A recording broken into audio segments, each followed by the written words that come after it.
ইফতারের জন্য এরকম ঠান্ডা ঠান্ডা এক গ্লাস শরবত হচ্ছে সারাদিনের ক্লান্তি দূর করার জন্য একদম পারফেক্ট। খুবই কম খরচে, সাথে হচ্ছে একদম অল্প সময়ে কিন্তু খুব মজাদার শরবতটা আপনি বানিয়ে রাখতে পারেন। প্রথমে একটা বড় সাইজের বেল নিয়েছি, একদম পাকা বেল, আর বেলটার উপর থেকে যে স্মেলটা আসছিল না, ট্রাস্ট মি, মানে মনেই হচ্ছিল যে এটা খুবই মজাদার হবে। তো যাই হোক, আমার অভিনব পদ্ধতিতে আমি বেলটা ফাটিয়ে নিয়েছি। ফাটিয়ে নেওয়ার পর বেলের ভিতরে যে শ্বাসটা থাকে সেটা আমি একটা চামচের সাহায্যে সবগুলো বের করে নিব।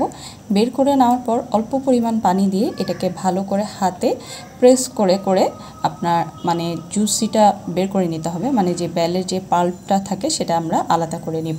আর এক্ষেত্রে একসাথে পুরোটা পানি দিতে যাবেন না, অল্প পরিমাণ পানি দিয়ে আগে পাল্পটাকে আলাদা করে ফেলবেন, তারপরেই হচ্ছে আসলে স্ট্রেনার দিয়ে ছেঁকে নেওয়াটাই বেস্ট।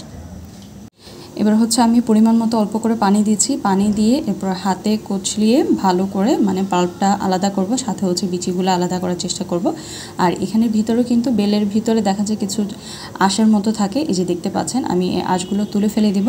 আর এখন তুলে ফেলে না দিলেও সমস্যা নেই, আপনি যখন স্ট্রেনার দিয়ে ছেঁকে নেবেন তখনই আসলে একসাথে ছাঁকা হয়ে যাবে।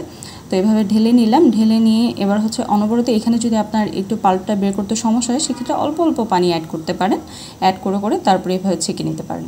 তো বেশ কিছুক্ষণ নেড়ে চেড়ে এভাবে আমি একটা স্প্যাচুলার সাহায্যে করেছি, আপনারা চাইলে আপনাদের মানে যেটা আমরা হ্যান্ড উইস্ক বলি সেটা দিয়েও করতে পারেন। তো এভাবে ছেঁকে নেওয়ার পর একদম গাঢ়, মানে দেখা যায় আমরা তালের যে পাল্পটা বা তালের যে শ্বাসটা আমরা বের করি সেম ওই রকমই কিন্তু হয়েছে পাল্পটা বের করার পরে। তো এবার হচ্ছে আমি ডিরেক্ট শরবত বানাতে চলে যাব। শরবত বানানোর আগে প্রথমে এখানে দিচ্ছি কিছু পরিমাণ মতো পুদিনা পাতা। পুদিনা পাতাটা যদি আপনাদের স্মেলটা ভালো না লাগে সেক্ষেত্রে স্কিপ করতে পারেন। লেবুটা অবশ্যই ইউজ করবেন, লেবুর রসটা কিন্তু শরবতটার টেস্টটা আর একটু বেশি বাড়িয়ে দেয়।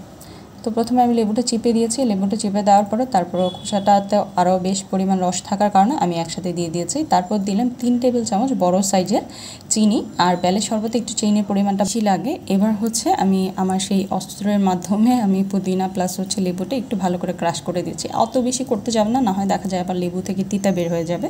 তারপর যে পাল্পটা রেডি করে রেখেছি সেটা দিয়েছে, আর 1 কাপের মতো এখানে পানি অ্যাড করে দিয়েছি। বেশি পরিমাণ পানি অ্যাড করলে ভালো লাগে না, আসলে বেলের শরবতটা একটু গাঢ় বা ঘন হলে খেতে ভালো।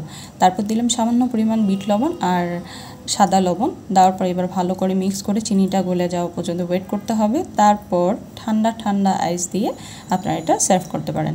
এটা আসলে খেতে এত বেশি দুর্দান্ত হয় যেটা হচ্ছে কিনা আপনার ইফতার টেবিলে আপনার অন্য কোনো আইটেমই তখন ভালো লাগবে না। তো এই ধরনের অন্যান্য আরও সব রেসিপিসগুলো পেতে সামনে ঈদ আসছে, ঈদেরও বেশ কিছু রেসিপি ইনশাল্লাহ আমি পেজে শেয়ার করব। তাই যদি পেজটাতে আপনি আমার সাথে নতুন যুক্ত হয়ে থাকেন বা আমার ভিডিওটা আজকেই আপনার সামনে গিয়ে থাকে, তাহলে বলবো পেজটা ফলো করে পাশে থাকবেন আর এরকম সুন্দর সুন্দর মজাদার রেসিপি এনজয় করবেন। থ্যাংক ইউ সবাইকে, আসসালামু আলাইকুম।